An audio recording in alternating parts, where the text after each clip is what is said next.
વહાલા મિત્રો, તમારા જીવન મારફતે કોઈને ઠોકર ના લાગે તેનું હંમેશા ધ્યાન રાખો. તમે ઈશ્વરનું ખાસ સર્જન છો, તેથી બીજાને ઠોકર ખવડાવનાર નહીં પણ ઉત્તેજન આપનાર બનો. શું તમે આમ કરવાનો પ્રયત્ન કરશો?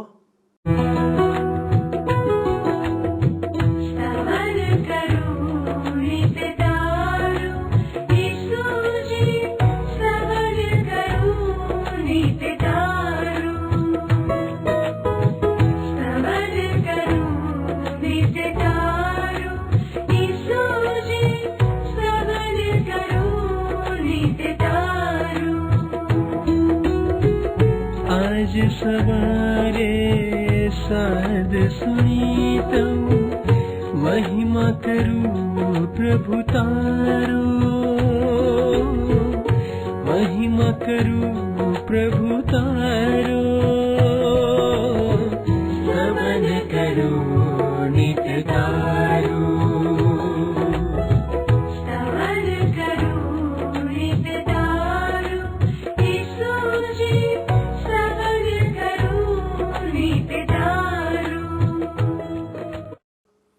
નમસ્કાર મિત્રો, આપ સર્વનું સ્વાગત છે. અમે આપના માટે ઈશ્વરનો આભાર માનીએ છીએ કે ઈશ્વર સ્તવન કાર્યક્રમ દ્વારા આત્મિક જીવનમાં આગળ વધવામાં આપને સહાયતા કરી રહ્યા છે. ઈશ્વરે તમને દુનિયાના બીજા બધા લોકો કરતાં અલગ બનાવ્યા છે.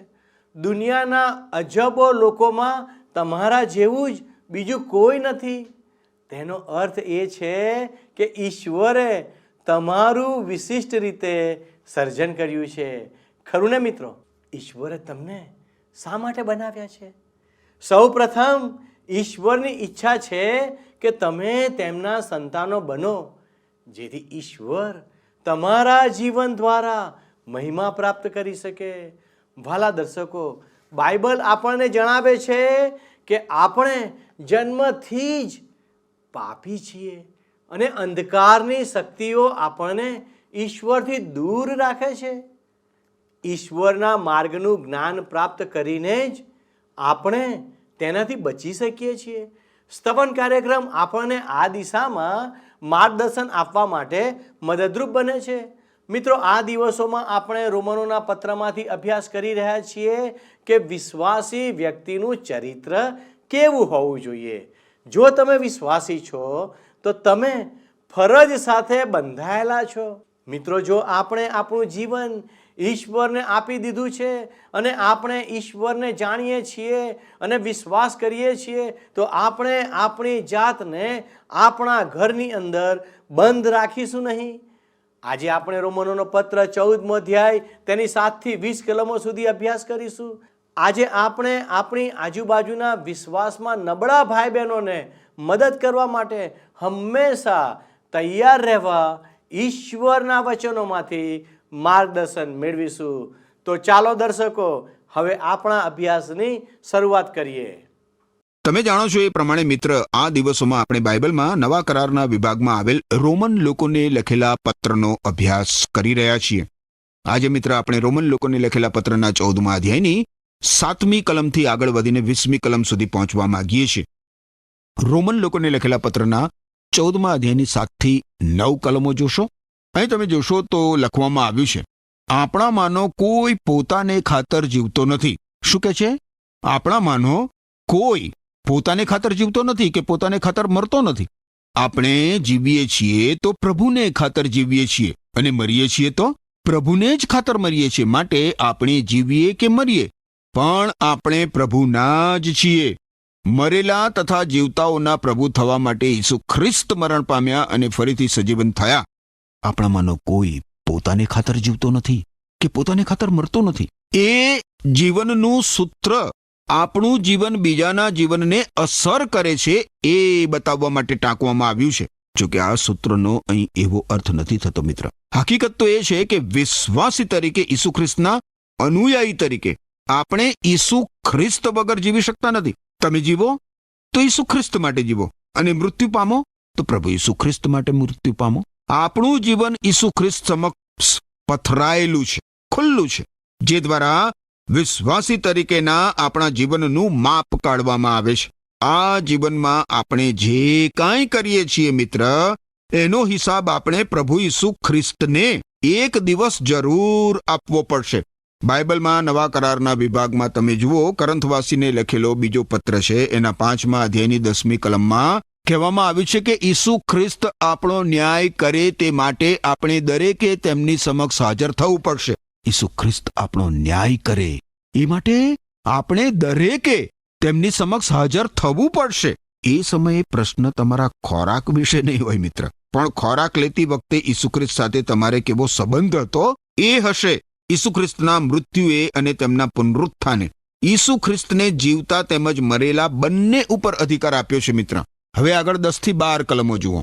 લખ્યું છે, તો તારા ભાઈનો ન્યાય તું શું કરવા કરે છે, અથવા તું તારા ભાઈને તુચ્છકાર કેમ કરે છે? આપણે બધાએ ઈશ્વરના ન્યાયાસન આગળ ઉભા રહેવાનું છે. શાસ્ત્રમાં લખેલું છે, પ્રભુ કહે છે, મારા જીવના સમ એકે એક ઘૂંટણ મારી આગળ નમી જશે, એકે એક જીભ કબૂલ કરશે કે હું ઈશ્વર છું. આમ આપણે બધાએ ઈશ્વરની આગળ પોતાનો હિસાબ આપવાનો છે. તારા ભાઈનો ન્યાય તું શું કરવા કરે છે?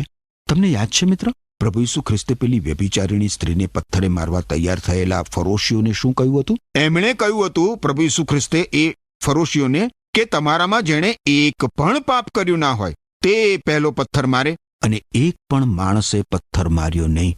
પેલી મહિલાને, મારા મિત્ર, આપણે એ હકીકત ધ્યાનમાં રાખવાની જરૂર છે કે તમારે અને મારે પ્રભુ ઈસુ ખ્રિસ્તને હિસાબ આપવાનો છે.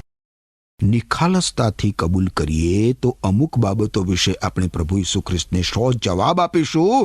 એ પણ આપણને સૂઝે એવું નથી. હું કોઈનો ન્યાય કરી શકું નહીં. મારે મારી પોતાની જ ચિંતા કરવી જોઈએ. પ્રભુ ઈસુ ખ્રિસ્તે માથે અનુસાર શુભ સંદેશના 7મા અધ્યાયની 1 થી 5 કલમોમાં શું કહ્યું છે એ તમે જુઓ. બાઇબલમાં નવા કરારના વિભાગમાં જે પહેલો શુભ સંદેશ છે, માથે અનુસાર શુભ સંદેશ, એના 7મા અધ્યાયની 1 થી 5 કલમોમાં બીજાઓનો ન્યાય ન કરો, એ શીર્ષક નીચે પ્રભુ ઈસુ ખ્રિસ્તે કહ્યું છે કે બીજાઓનો ન્યાય ન કરો, જેથી ઈશ્વર પણ તમારો ન્યાય ન કરે. જે રીતે તમે બીજાઓનો ન્યાય કરશો તે જ રીતે ઈશ્વર પણ તમારો ન્યાય કરશે. અને જે ધારા ધોરણો તમે બીજાઓને માટે વાપરો છો તે જ ઈશ્વર તમારે માટે વાપરશે.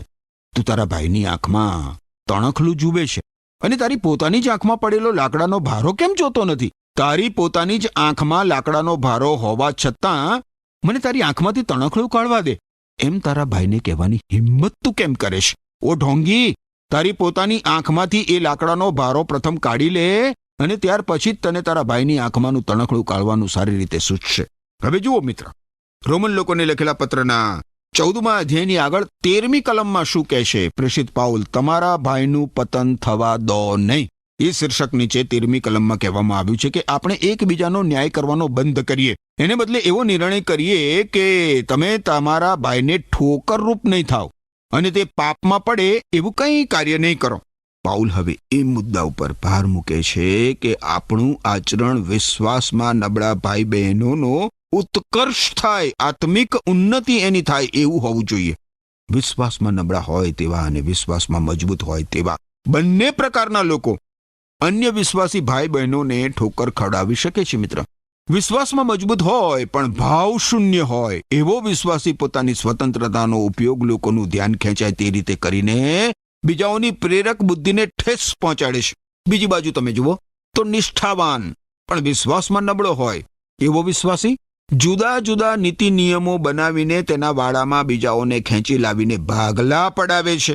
પ્રેષિત પાઉલ અહીં એ વાત ઉપર ભાર મૂકે છે કે આપણે વિશ્વાસમાં મજબૂત થવાની જરૂર છે અને સાથે સાથે બીજાઓની જરૂરિયાતો પ્રત્યે ભાવનાશીલ બનવાની જરૂર છે.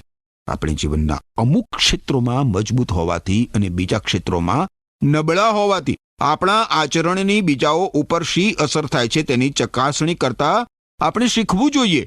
હવે આ બધામાં મૂળ મુદ્દો એ છે મિત્ર કે આપણે પ્રભુ ઈસુ ખ્રિસ્તનું અનુકરણ કરવું જોઈએ. હવે આગળ તમે જુઓ તો 14 અને 15 કલમોમાં પ્રેષિત પાઉલ કહે છે, પ્રભુ ઈસુની સાથેના મારા સંબંધને લીધે હું જાણું છું કે કોઈ પણ વસ્તુ જાતે જ અશુદ્ધ નથી. જો કોઈ માણસ એમ માને કે અમુક વસ્તુ અશુદ્ધ છે તો તે વસ્તુ તેને માટે અશુદ્ધ બની જાય છે. જો તમે કંઈક ખાવાને લીધે તમારા ભાઈની લાગણી દુભાવો છો તો તમે પ્રેમભર્યું વર્તન કરતા નથી, જેને ખાતર ઈસુ ખ્રિસ્ત મરણ પામ્યા. તેનો તમે તમારા ખોરાકને લીધે નાશ ના કરો.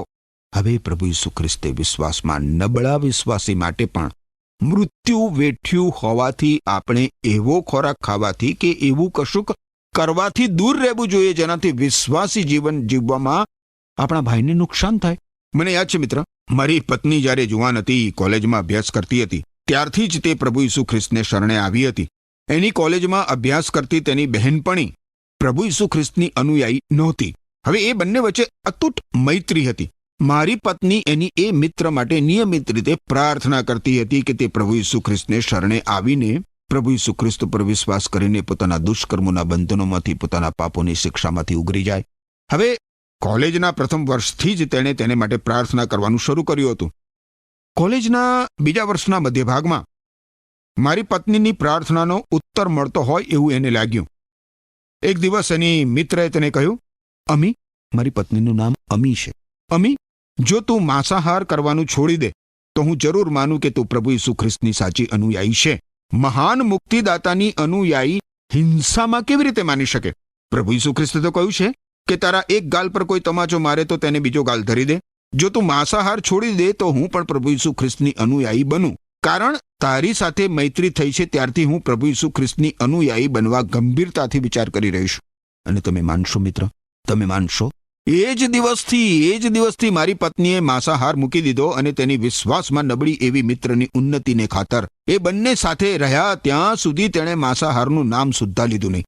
અન્ય વિશ્વાસીઓની આત્મિક ઉન્નતિને ખાતર ભરવામાં આવતા આવા પગલાં દરેક વિશ્વાસીની પ્રથમાવશ્યક ફરજ છે મિત્ર. જેને ખાતર પ્રભુ ઈસુ ખ્રિસ્ત મરણ પામ્યા તેનો આપણા ખોરાકને લીધે આપણે કઈ રીતે નાશ કરી શકીએ મિત્ર? વિચાર કરો કે જેને ખાતર પ્રભુ ઈસુ ખ્રિસ્ત મરણ પામ્યા છે એનો આપણા ખોરાકને લીધે કઈ રીતે આપણે નાશ કરી શકીએ?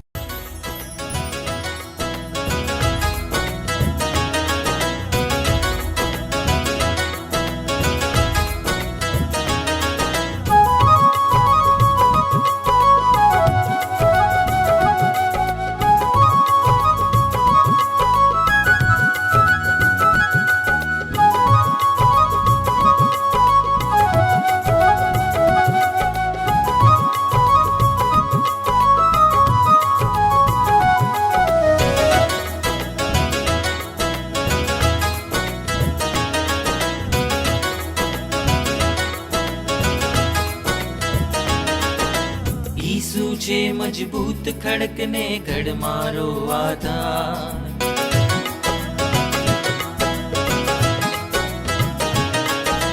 ઈસુ છે મજબૂત ખડકને ઘડ મારો આધાર.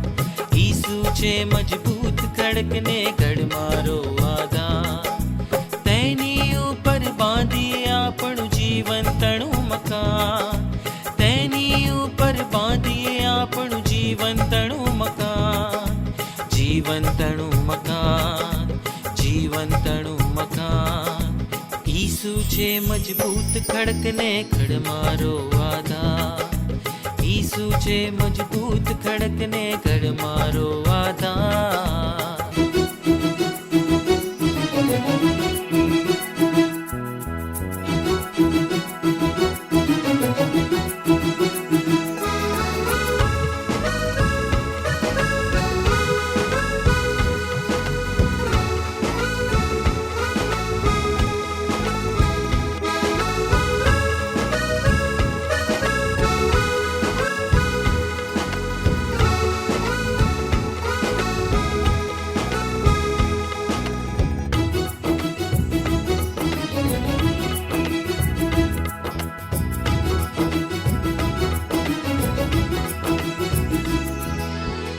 જીવનમાં જંજાળો આવે, તોફાનોને રેલો સાથે.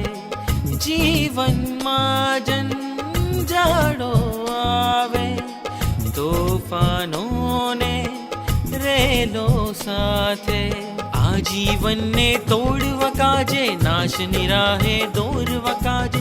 આ જીવનને તોડવા કાજે, નાશની રાહે દોરવા કાજે. ભરમાવે શૈતાન, ગરમાવે શૈતાન.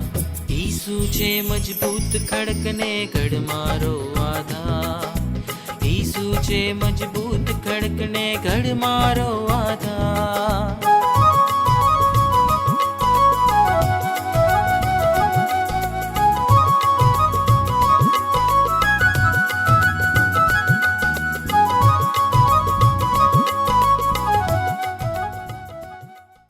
હવે આગળ 16મી કલમ જુઓ. તમે જેને સારું ગણો છો તેનું ભૂંડું બોલાય એવું થવા ન દો. બીજા શબ્દોમાં જોઈએ તો સ્વતંત્રતા અથવા તો છૂટ એ કોઈ પરવાનો નથી, લાયસન્સ નથી. વિશ્વાસીએ પોતાની સ્વતંત્રતાનો જે ઉપયોગ છે એ સત્માર્ગે કરવો જોઈએ. એનો સદુપયોગ કરવો જોઈએ, દુરુપયોગ કરવો ના જોઈએ, સહેજ પણ નહીં. આપણે મિત્ર હંમેશા એ ખ્યાલ રાખવાની જરૂર હોય છે કે આપણી વર્તણૂક વિશ્વાસમાં નબળા હોય એવા વિશ્વાસીને જરૂર અસર કરે છે, અચૂક અસર કરે છે. હવે 17મી કલમ જુઓ. ઈશ્વરનું રાજ્ય ખાવા પીવામાં નથી, પણ પવિત્ર આત્માથી મળતા ન્યાય, શાંતિ અને આનંદમાં છે. ઈશ્વરના રાજ્ય વિશે રોમનોને લખેલા પત્રમાં આ એક જ વખત ઉલ્લેખ થયો છે મિત્ર. હવે હું માનતો નથી કે ઈશ્વરના જે રાજની વાત અહીં કરવામાં આવી છે એ માથી અનુસાર શુભ સંદેશમાં કરવામાં આવેલ સ્વર્ગનું રાજ્ય હોય. એ સ્વર્ગીય રાજ્ય 1000 વર્ષના પૃથ્વી પરના પ્રભુ ઈસુ ખ્રિસ્તના રાજમાં પરિપૂર્ણ થશે. હું માનું છું કે ઈશ્વરનું રાજ તેમણે સર્જેલી સૃષ્ટિમાંનું બધું જ આવરી લે છે. પ્રભુ ઈસુ ખ્રિસ્તની મંડળી સહિત ઈશ્વરનું રાજ અત્યંત વિશાળ અને પહોળું છે. એમાં એની સૃષ્ટિની સમગ્ર સીમાનો સમાવેશ થાય છે. એક સાક્ષરે ઈશ્વરના રાજની વ્યાખ્યા આપતા કહ્યું છે કે ઈશ્વરનું રાજ માનવ જીવનના સ્વર્ગીય ગોળાર્ધને આવરી લે છે, જેમાં ઈશ્વરના વચનો અને ઈશ્વરનો આત્મા રાજકારભાર ચલાવે છે. પૃથ્વી પર ઈશ્વરના રાજનું અંગ પ્રભુ ઈસુ ખ્રિસ્તની મંડળી છે. ઈશ્વરના રાજની આવી જ વ્યાખ્યા પ્રભુ ઈસુ ખ્રિસ્તે પણ આપી છે મિત્ર. બાઇબલમાં તમે નવા કરારના વિભાગમાં જુઓ. યોહાન અનુસાર શુભ સંદેશના 3 અધ્યાયની 3 કલમમાં પ્રભુ ઈસુ ખ્રિસ્તે કહ્યું છે કે હું તમને સાચે જ કહું છું, નવેસરથી જન્મ પામ્યા વગર કોઈ માણસ ઈશ્વરનું રાજ જોઈ શકતું નથી. હવે આ માનવ જીવનનો સ્વર્ગીય ગોળાર્ધ છે મિત્ર, જેમાં ઈશ્વરના વચનો અને ઈશ્વરનો આત્મા રાજકારભાર ચલાવે છે. ઈશ્વર સર્વત્ર રાજ કરે છે, પરંતુ એક એવું ક્ષેત્ર છે જ્યાં માત્ર ઈશ્વર આત્મિક પરિબળો અને આત્મિક કાયદા કાનૂનો દ્વારા શાસન કરે છે. અને એ ક્ષેત્ર તો છે ઈસુ ખ્રિસ્ત પર વિશ્વાસ કરતા વિશ્વાસીનું જીવન. નવેસરથી જન્મ પામ્યા વગર કોઈ પણ માણસ ઈશ્વરના આ રાજમાં પ્રવેશી શકતો નથી કે એને જોઈ પણ શકતો નથી. ઈશ્વરના આ રાજને ખાવા પીવા સાથે કે ઉપવાસ સાથે તમે શાકાહારી છો કે નહીં એની સાથે કે પછી એવી બીજી કોઈ પણ બાબત સાથે નિસ્બત નથી. આ બધી બાબતો ઈશ્વરની નજરમાં એટલી બધી મહત્વની નથી મિત્ર, અને આ બધી બાબતો ઈશ્વરના રાજમાં પ્રવેશતી પણ નથી. અહીં આ કલમમાં જે ન્યાયની વાત કરવામાં આવી છે તેનો અર્થ રોમનોને પત્રના 1 અને 3 અધ્યાયમાં આપેલા અર્થ જેવો જ અર્થ છે. ન્યાયનો અર્થ થાય ઈશ્વર સાથે યોગ્ય રીતે સંબંધિત હોવું. એ ન્યાય એટલે ઈશ્વરને પસંદ પડે તેવું જીવન જીવવું. પવિત્ર આત્મા અને ન્યાય સાથે સાથે જાય છે મિત્ર, એકબીજાની સાથે સાથે જાય છે. પવિત્ર આત્માનો ઉલ્લેખ અહીં આપણા ઊભા રહેવાના સંદર્ભમાં નહીં, બલકે આપણા આગળ વધવાના, ચાલવાના સંદર્ભમાં થયો છે. આપણે મિત્ર પવિત્ર આત્મામાં ચાલવાનું છે. આ સિદ્ધાંત માત્ર જ્ઞાન માટે નથી, વ્યવહાર માટે આપવામાં આવ્યો છે. વ્યવહાર માટે આ સિદ્ધાંત ગોખી કાઢવા માટે નહીં, પણ નૈતિક રીતે આત્મસાત કરવા માટે છે. હવે આ કલમમાં આનંદનો ઉલ્લેખ પણ કરવામાં આવ્યો છે. એ જુઓ તમે. આનંદ એ તો વિશ્વાસીના જીવનમાં પવિત્ર આત્માનું ફળ છે મિત્ર. પરંતુ કેટલા બધા દુઃખની વાત છે કે એ ઘણી બધી વાર વિશ્વાસીના જીવનમાં એની ઉણપ વર્તાય છે. આપણા જીવનમાં મિત્ર આનંદ હોવો જોઈએ. આનો અર્થ કંઈ એ નથી થતો કે આપણે ગાંડા માણસની જેમ હસતા હસતા ચારે બાજુ દોડાદોડ કરવી. ના. એનો અર્થ તો એ થાય છે કે આપણા હૃદયમાં ઊંડે ઊંડે આનંદની લાગણી હોવી જોઈએ. હવે 18મી કલમ જુઓ. પ્રેષિત પાઉલ અહીંયા શું કહે છે? આ રીતે ઈસુ ખ્રિસ્તની સેવા કરનાર ઈશ્વરને પસંદ પડે છે અને માણસોને માન્ય થાય છે. હવે જો કે અહીં પૃથ્વી ઉપર પ્રભુ ઈસુ ખ્રિસ્તનું સાચ રાજ સ્થપાશે. પરંતુ અહીં પ્રેષિત પાઉલ નવેસરથી જન્મ પામવા દ્વારા પ્રવેશ કરવામાં આવતા ઈશ્વરના રાજના આત્મિક પાસાની વાત કરે છે. ખાવા પીવા દ્વારા પ્રભુ ઈસુ ખ્રિસ્તની સેવા થતી નથી, બલકે પવિત્ર આત્મામાં ન્યાય, શાંતિ અને આનંદ દ્વારા યેશુ ખ્રિસ્તની સેવા કરી શકાય છે. હવે આ બાબતમાં વિશ્વાસી ઈશ્વરને પ્રસન્નકર બની રહે છે અને માણસોની દ્રષ્ટિમાં સન્માનજનક બની રહે છે. વિશ્વાસી માણસોને માન્ય થાય છે. જો કે એનો અર્થ કંઈ એવો નથી થતો કે માણસો તમારી વાહ વાહ કરવા લાગે અને તમને સન્માનના હાર તોરા પહેરાવે. માણસો તો કદાચ તમને રંજાડે પણ ખરા મિત્ર, હેરાન પણ કરે, કારણ કે તમે પ્રભુ ઈસુ ખ્રિસ્તના અનુયાયી છો. પરંતુ અંદર ખાને તો સાચા વિશ્વાસી માટે લોકોને માન જ હોય છે. જો કે લોકો પાખંડી, ઢોંગી અને આડંબરી વિશ્વાસીને તો ધિક્કારે જ, એનો બહિષ્કાર પણ કરે. આચરણ માટે પ્રેષિત પાઉલે આ કલમોમાં આપેલો સિદ્ધાંત સાચે જ ઉત્કૃષ્ટ છે મિત્ર. વિશ્વાસીની ચાલ ચલગત અને તેની વાણી ઈશ્વરને પ્રસન્ન કર હોવા જોઈએ અને માણસોની પ્રેરક બુદ્ધિને માન્ય હોવા જોઈએ. હવે આગળ તમે જુઓ 19મી કલમમાં પ્રેષિત પાઉલ શું કહે છે. પ્રેષિત પાઉલ કહે છે કે આપણે શાંતિકારક અને એકબીજાની ઉન્નતિ કરનારી બાબતો કરવાનો ધ્યેય હંમેશા રાખવો જોઈએ. શાંતિકારક અને એકબીજાની ઉન્નતિ કરનારી બાબતો કરવાનો ધ્યેય, હેતુ હંમેશા રાખવો જોઈએ. આ કલમમાં તમે જુઓ મિત્ર, આપણને બે બાબતો માટે ઉત્તેજન આપવામાં આવ્યું છે. પ્રથમ છે આપણે શાંતિકારક બાબતો કરવાનો ધ્યેય રાખવો જોઈએ. હવે આ પગલું ભરવા માટે આપણે પાક્કો નિર્ધાર કરી પૂરેપૂરી ઝંખના સહિત આગળ વધવું જોઈએ. અન્ય વિશ્વાસીઓને ઠોકરરૂપ થવાય એવી કોઈ પણ બાબત, ચાહે તો એ અમુક પ્રકારનો ખોરાક હોય, તો એનાથી પણ વિશ્વાસીએ પોતાની જાતને અળગી રાખવાનો સનિષ્ઠ પ્રયાસ કરવો જોઈએ. આપણને 19મી કલમમાં જે ઉત્તેજન આપવામાં આવ્યું છે એમાં ઠોકરરૂપ થનાર આવી કોઈ પણ બાબતના બહિષ્કારનો સમાવેશ થાય છે મિત્ર. આપણે તો પવિત્ર આત્મામાં ન્યાય, શાંતિ અને આનંદ જેવા આત્મિક મૂલ્યો તરફ સતત પ્રગતિ કરતા રહેવું જોઈએ. વિશ્વાસીના જીવન ઘડતર માટેની આ જ મહત્વની બાબત છે. વારું, આપણે હવે આગળ 20મી કલમ જોઈશું. 14મો અધ્યાય 20મી કલમ, રોમન લોકોને લખેલો પત્ર 14મો અધ્યાય 20મી કલમ કહે છે, પ્રેષિત પાઉલ અહીંયા ખોરાકની બાબતથી ઈશ્વરના કાર્યનો નાશ કરો નહીં. દરેક ખોરાક ખાવા લાયક છે, પણ તમે જે ખાવ છો તેથી કોઈ માણસ પાપમાં પડતો હોય તો તે બાબત ખરાબ છે. શું કહે છે? દરેક ખોરાક ખાવા લાયક છે, પણ તમે જે ખાવ છો તેથી કોઈ માણસ પાપમાં પડતો હોય તો તે બાબત ખરાબ છે. બીજા શબ્દોમાં જુઓ મિત્ર, તો ખોરાકને કારણ ઈશ્વરના કાર્યને તોડી પાડશો નહીં, માત્ર ખોરાકને કારણ. અલબત્ત વિશ્વાસીને ગમે તે પ્રકારનો ખોરાક ખાવાની છૂટ હોય, પણ તેથી ઈશ્વરની માન્યતા પ્રાપ્ત કંઈ થતી નથી. અહીં જે મુદ્દો છે એ તો એ કે આપણે આપણી કોઈ પણ ભૌતિક બાબતને સંતોષવા માટે એમાં ખોરાકનો પણ સમાવેશ થઈ જાય, તો એને કારણે વિશ્વાસમાં નબળા એવા કોઈ વિશ્વાસીના હૃદયમાં થયેલા ઈશ્વરના કાર્યને તોડી પાડી શકીએ નહીં. પેલી કહેવત સાચી છે, કોઈ માણસનો અમુક પ્રકારનો ખોરાક બીજા માણસ માટે ઝેર સમાન છે. હવે 21મી કલમમાં જુઓ, પ્રેષિત પાઉલ કેટલી મહત્વની અને અમૂલ્ય એવી સૂચના આપે છે. કે છે ખરી બાબત તો એ છે કે માંસ ખાવાથી, દારૂ પીવાથી અથવા બીજું કંઈ પણ કરવાથી તમારા ભાઈનું પતન થતું હોય તો તેમ ન કરો. પ્રેષિત પાઉલ બે મુખ્ય બાબતો તરફ ફરીથી આપણું ધ્યાન દોરે છે મિત્ર. માંસાહાર અને દારૂ, ખાવું અને પીવું, ખોરાક અને પીણું. અને એ પછી પ્રેષિત પાઉલ એ બંને નિષેધાત્મક બાબતોથી આગળ વધીને અન્ય વિશ્વાસીના પતનજનક બીજી બધી જ બાબતોનો પોતાના સિદ્ધાંતમાં સમાવેશ કરે છે. વિશ્વાસમાં નબળા વિશ્વાસીનું પતન થાય એવી દરેકે દરેક બાબત વિશ્વાસી માટે નિષેધાત્મક છે. પ્રભુ ઈસુ ખ્રિસ્ત તમારી સહાય કરે કે જેથી તમે અન્યની આત્મિક ઉન્નતિ થાય એવા આચરણવાળું જીવન જીવી શકો, જેથી ઈશ્વરનો મહિમા થાય. આમેન. વહાલા દર્શક મિત્રો, આપણું જીવવું કે મરવું તે પ્રભુની ખાતર હોવું જોઈએ.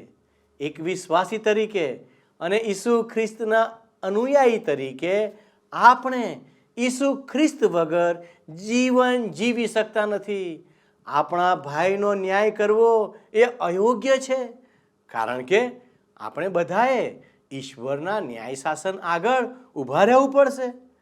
આપણે દરેકને પોતપોતાનો હિસાબ ઈશ્વરને આપવો પડશે. દરેકે ન્યાય માટે ઈશ્વરની સામે હાજર થવું પડશે. આપણે બધા ઈશ્વરને જવાબદાર છીએ. આપણે એવા વિશ્વાસીઓને મદદ કરવા સાવચેત રહેવું જોઈએ કે જેમનો વિશ્વાસ નબળો છે.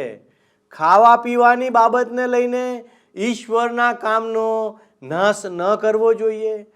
જો કોઈ વસ્તુ ખાવાથી કે પીવાથી બીજા ભાઈને ઠોકર લાગે છે તો તે સંજોગોમાં આપણે ખાવા પીવા માટે સ્વતંત્ર નથી. ભલે આપણી પાસે અંગત સ્વતંત્રતા હોય, પણ ભાઈને ઠોકર મારવાની, નારાજ કરવાની કે નબળા પાડવાની સ્વતંત્રતા આપણી પાસે નથી.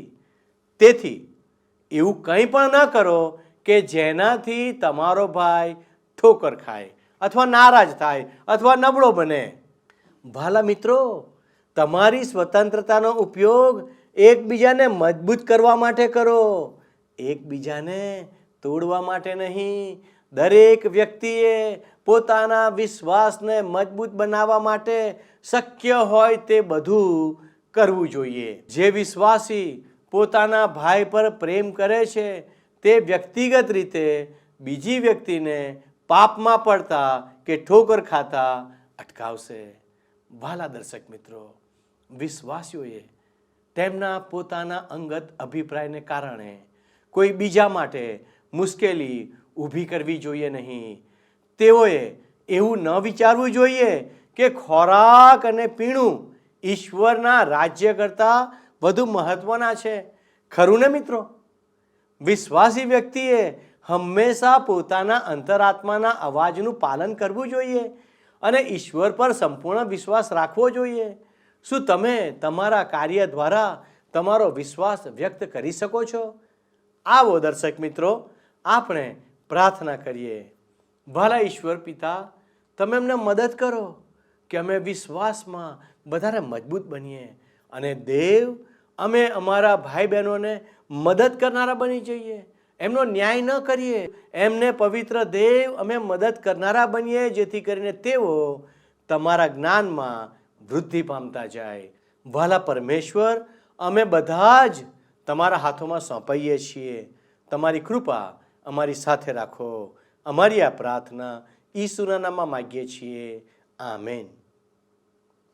વહાલા દર્શક મિત્રો, અમે આપના ફોનની રાહ જોઈ રહ્યા છીએ. અમારા ઘણા દર્શક મિત્રો એવા છે કે જેઓએ આજ દિન સુધી અમને ફોન કર્યો નથી. જો તમે આજે તમારો ફોન લઈને અમને ફોન કરશો તો અમને ખૂબ જ આનંદ થશે. અમારા પ્રતિનિધિ આપના ફોનની રાહ જોઈ રહ્યા છે. વહાલા દર્શકો, આજનો આશીર્વાદ ઈશ્વર આપ સર્વને આપો અને ઈશ્વર આજે આપ સર્વનું રક્ષણ કરો. એ જ પ્રાર્થના સાથે હું આપની રજા લઉં છું. આમેન.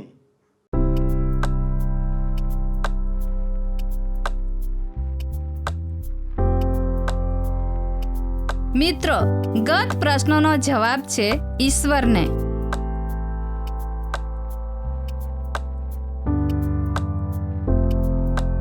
આજનો પ્રશ્ન છે, પોતાની આંખમાં શું જોવાનું પાઉલ પ્રેરિત કહે છે?